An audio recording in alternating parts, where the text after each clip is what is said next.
Hey guys, it's Cosmonics here, and you can already see that something is different about my gameplay today. As you can see, I currently have the amazing Parallax Continued and Scatterer mods enabled in this world. And you can already see that there's trees over in the distance of all different types. There's even palm trees over by the runway that you can see. And Scatter, of course, just makes Kerbin and all the other celestial objects in the game look just so much better. And so today we're going to be sending Valentine and Kerman to the Mun for a little mission, so that way we can see what has changed on the surface of the Mun using Scatter and Parallax. So we're going to go ahead and launch here in just a second. And, I forgot to throttle up here. One thing that I would like to say is that since my Minmus tutorial videos that you might have seen on my channel, if you're, like, really into me for some reason, that, as you can just see right there, I've gotten better at editing. So now you won't have to deal with the boredom of entire missions being played out all at once. And so I'm going to go ahead and give you some amazing views of Kerbin Orbit, and this commentary is also being recorded after I already did this mission as well. Like, I I recorded this yesterday, I believe, and today I'm actually commentating it. And so for my Mims tutorial videos, I actually commentated them in real time, and now I'm commentating them afterward. So, yeah, that's pretty cool. So as you can see, we're just about to get to the Mun over there. I just wanted to let you guys have some interesting sights from Kerbin to see what you have done.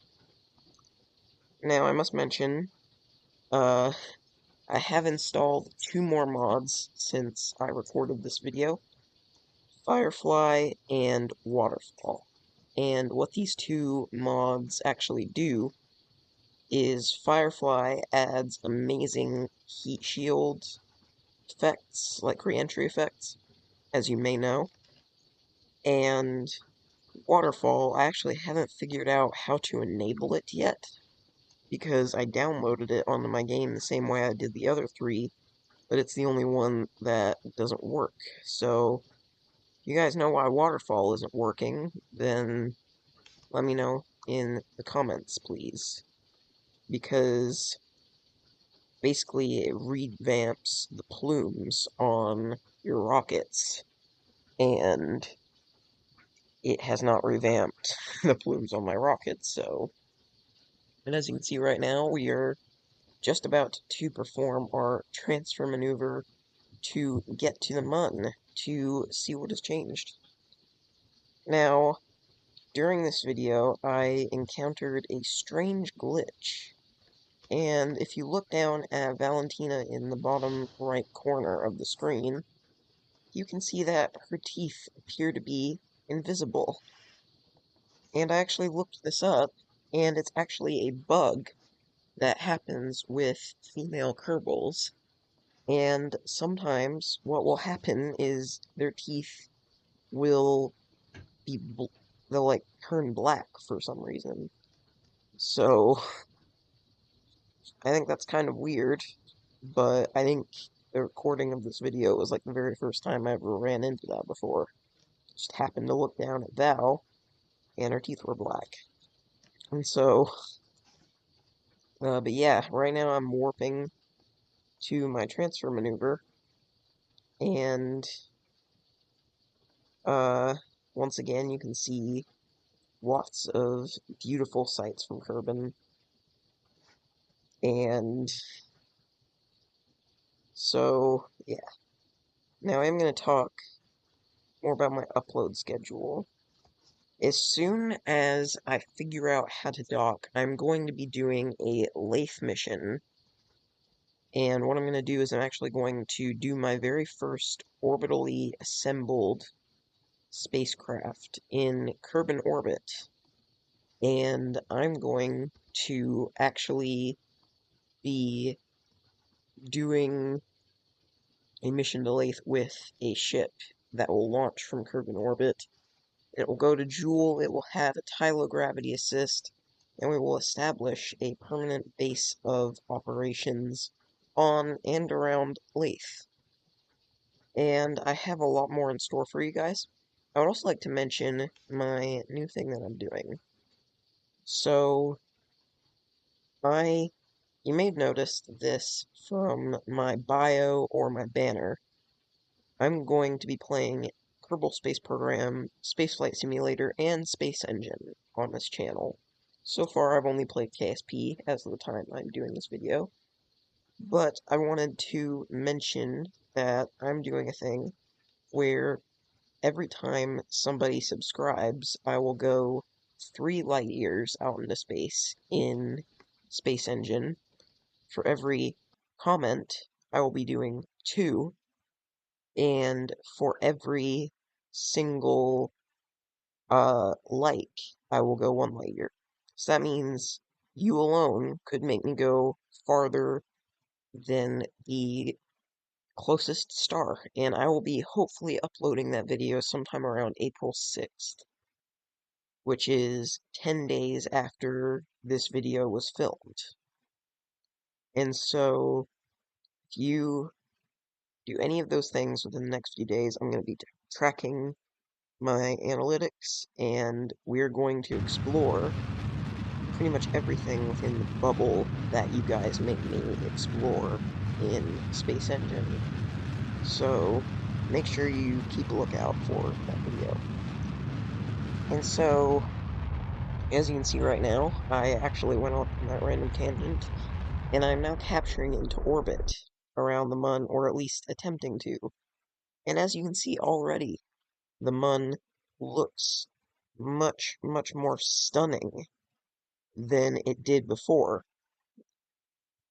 And so we're going to be doing a little circularization burn around the surface of the Mun, and we're going to check things out. So we're going ahead and detaching our orbital stage. And you may recognize this rocket from the end of part 2 from my Minmus tutorial video. And you may recognize that, yeah, this is the exact same rocket. I use this rocket for Mun and Minmus missions, and I will be doing a tutorial on how to build the rocket very soon, because I'm definitely going to remake that Minmus tutorial someday, because looking back at it, it was not very good, and it was not very good quality at all. And there are much, much better tutorials that you could go and find. But, yeah. And so, as you can see, we're doing our little circularization burn around the Mun right now. We are currently warping and everything to do that. And, Val is just chilling over there in the pod, and we are going to go ahead and circularize around the Mun. And let me just take a moment to look at how beautiful Kerbin looks from the Mun. It is truly wonderful. I think I'm going to be doing a sequel to this video at some point where I go to Minmus instead to see those sights, because I actually haven't seen Minmus's surface yet as of my recording of this video. So yeah.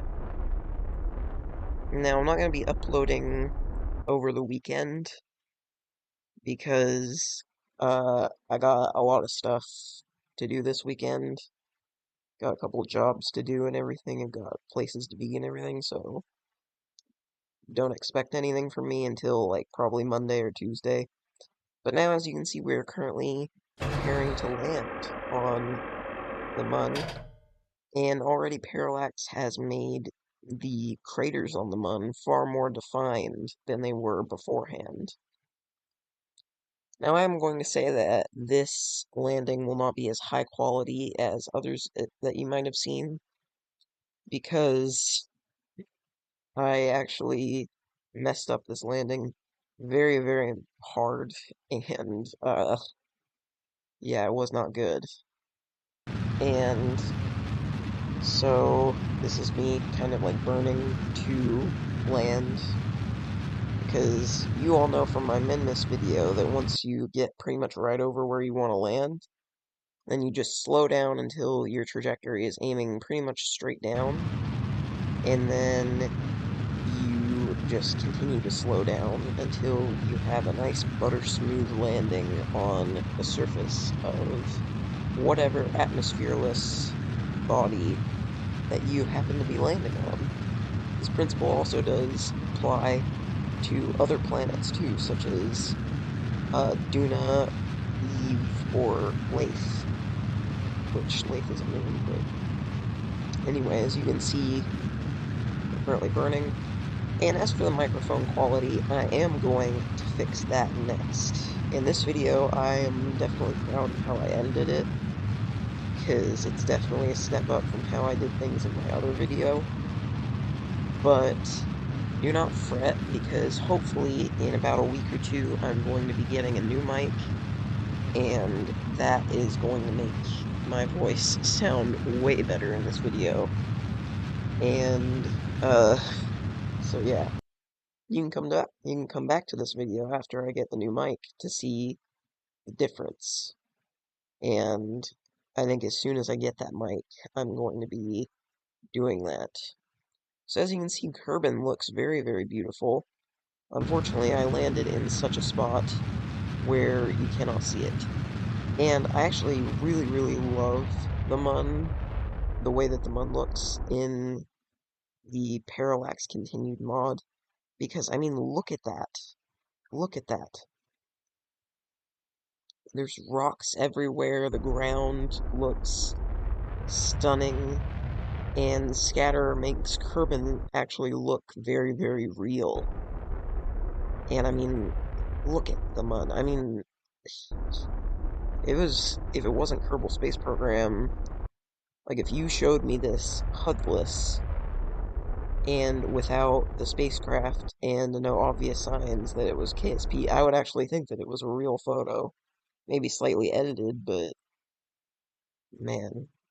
Thank you so much, whoever made Parallax, because, I mean, you are a legend. And as you can see, I did fumble this landing very, very hard, and I was not able to get back. But I think that was enough for the Mun. So now we're going to be doing a little SSTO launch in the last 15 minutes of this video, just to kind of get some sights around Urban, to see what Scatterer and Parallax have changed. As you can see already, there's grass everywhere and Scatterer looks like that. It just looks so realistic. I love it so much. And it still has the whole Kerbal Space Program feel to it. And not to say that. So, I mean, overall, I would rate both of these probably like 7.5 out of 10. Go really, really well together. The only reason why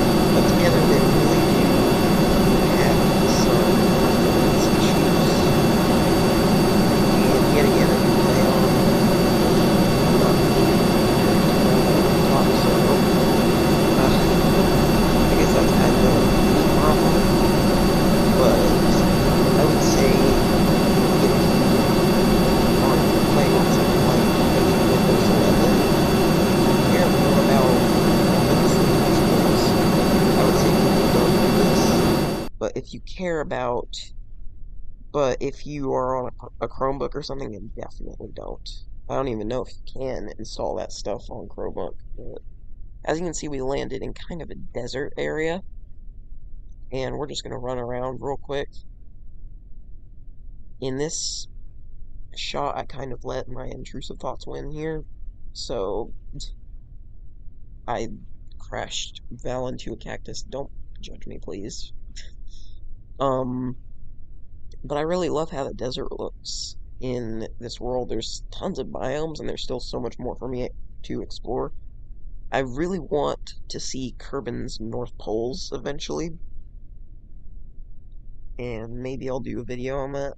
But for now, let's just appreciate the beauty of Scatterer and Parallax. And I'm going to be using these mods in pretty much all my videos because since then I feel like my computer has adapted a little bit better to the mods. But I would say outside of the performance, I would rate these both a 9.5 out of 10. Going, I mean, they go really well together. So that's all for today's video. So subscribe for a light year. Bye.